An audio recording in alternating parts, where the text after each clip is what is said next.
ਇਮਤਿਆਜ਼ ਸਾਹਿਬ ਮੈਨੂੰ ਨਾ ਵਾਕਿਆ ਇੱਕ ਹੋਰ ਯਾਦ ਆ ਗਿਆ ਤੇ ਮੈਂ ਨਾ ਸਮਝਣਾ ਕਿ ਉਹਦੇ ਨਾਲੋਂ ਮੈਨੂੰ ਉਹ ਵਾਕਿਆ ਜਿਹੜਾ ਨਾ ਉਹਦਾ ਬਿਆਨ ਕਰਨਾ ਬੜਾ ਜ਼ਬਰਦਸਤ। ਮੈਂ ਗਿਆ ਅੱਜ ਦੇ ਮੌਕੇ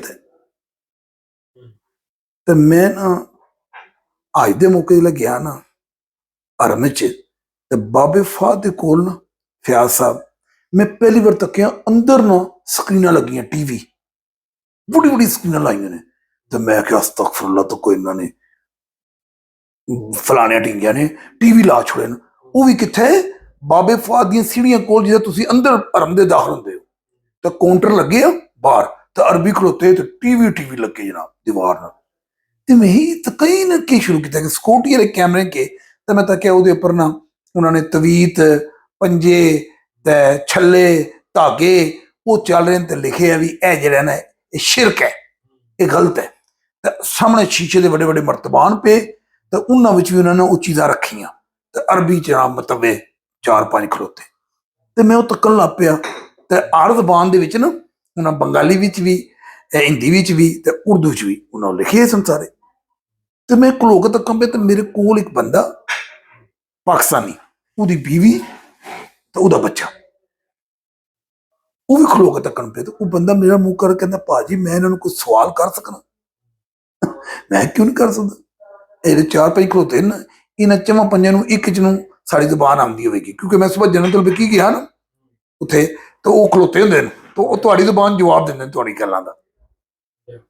ਤੇ ਮੈਂ ਉਹਨਾਂ ਅਰਬੀਆਂ ਨੂੰ ਕਿਹਾ ਮੈਂ ਕਿਹਾ ਜੀ ਇਹ ਭਾਈ ਤੁਹਾਡੇ ਨਾਲ ਗੱਲ ਕਰਨਾ ਚਾਹੁੰਦੇ ਨੇ, ਇਹਨਾਂ ਨਾਲ ਇਹਨਾਂ ਦੀ ਬੀਵੀ ਵੀ ਔਰ ਬੱਚਾ ਵੀ ਹੈ ਤੇ अपनी जबान च उन्हें जो कर भी अगे आ गया उन्हें कहा जी बताएं आप क्या पूछना चाहते हैं। उस बंदे कहा जी मैं जिला अज तक आया ना तो मैं पाकिस्तान तो एक चादर लैके आया, पाकिस्तान तो एक चादर लैके आया।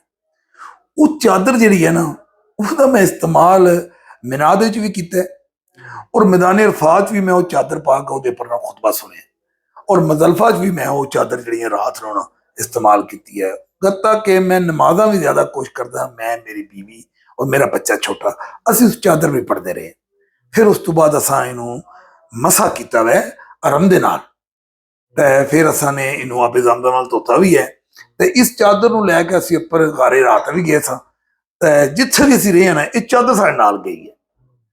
ते मैं हुण तुहाडी टीवी ते तक के करके पुछना चाहना भी मैं कोई गलत काम तो नहीं किया क्योंकि जो तुम लिखे है भी ये तो नहीं उदे जमदा, मैं तो चादर अपनी नाल लैके आया तो चादर में नाल रही है।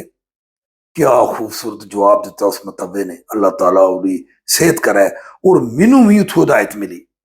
उन्हें कहा भाई आप मुझे ये बताएं ये चादर जो आप साथ लेके आए हैं अब जब आप वापस जाएंगे ये चादर आप साथ लेके जाएंगे? उन्होंने कहा जी बिल्कुल। उनके घर जाकर आप ये चादर किसी अलमारी में रख देंगे, ये चादर आप बताएंगे सबको अपने भाइयों को रिश्तेदारों को ये चादर मेरे जगह हर जगह साथ रही है, मिना पे भी यहाँ पे भी इस चादर के साथ आपकी यादें हो गई? उसने कहा जी बिल्कुल। ताकि तो मैं तुम सवाल पूछना पे। उसने कहा जिस दिन आपका ये बच्चा बीमार होगा ना और वो ज्यादा बीमार हो जाएगा तो आप ये चादर निकालेंगे और इस चादर को पकड़ के ना आप अल्लाह से कहेंगे या अल्लाह कि मेरे बच्चा बीमार है, मैं इसकी सेहतयाबी के लिए दुआ करता हूं। तो ये चादर आ गई बीच में, जब ये चादर आ गई ना अल्लाह निकल गया, अल्लाह निकल गया। आपकी सारी फीलिंग इस चादर के साथ हो जाएगी, आप इस चादर को पुकारेंगे, इस चादर को पकड़ेंगे। तो मेरा भाई जिस चीज के मिलने से जिसको पकड़ने से अल्लाह निकल जाए ना वो फारग है, वही शिरक है। लिहाजा आपकी तमाम तर अटैचमेंट फीलिंग इस चादर के साथ जुड़ जाएंगी। यार उन्हें ऐसे जबरदस्त तरीके से समझाया फयाज साहब कि मैं हैरान हो गया। मैं कहा यार वाकई गल सही है तो अल्लाह कबूल नहीं करता किसी नूं भी अल्लाह कबूल नहीं करता चाहे कोई भी होवे, कोई भी होवे। मिसाल के तौर पर आफत इम्तियाज साहब तुसीं मेरे कोल बैठे हो तो मैं कॉल करना पिया मुल्तान किसी नूं कि सर मैं तुहाडे अगे रिक्वेस्ट करना, मैं तुहाडे अगे अपील करना कि आफत इम्तियाज साहब नूं कहो मेरी गल सुनन, प्लीज उन्होंने कहो मेरी गल सुनो, मेरी गल आफत इम्तियाज क्यों नहीं सुनता पिया।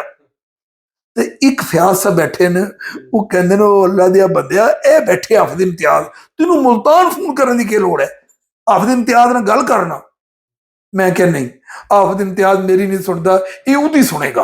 ਉਹ ਜਿਹੜਾ ਮੁਲਤਾਨ ਦਫਨ ਹੈ ਨਾ ਕਬਰ 'ਚ, ਉਹ ਜਿਹੜਾ ਆਫਤ ਇਮਤਿਆਜ਼ ਨੂੰ ਕਹੇਗਾ ਨਾ, ਇਹ ਉਹਦੀ ਸੁਣੇਗਾ। ਅੱਲਾਹ ਪਾਕ ਕੁਰਾਨ ਪਾਕ ਚ ਆਦਾ ਵੀ ਮੈਂ ਸਭ ਤੋਂ ਜ਼ਿਆਦਾ ਕਰੀਬ ਹਾਂ ਤੇਰੇ, ਮੈਂ ਤੇਰੀ ਸ਼ਾਹ ਰਗ ਦੇ ਕੋਲ ਆ, ਤੇ ਨਾ ਮੈਨੂੰ ਨੀਂਦਰ ਤੇ ਬੜੀ ਦੂਰ ਦੀ ਗੱਲ ਹੈ, ਊਂਘ ਵੀ ਨਹੀਂ ਆਉਂਦੀ।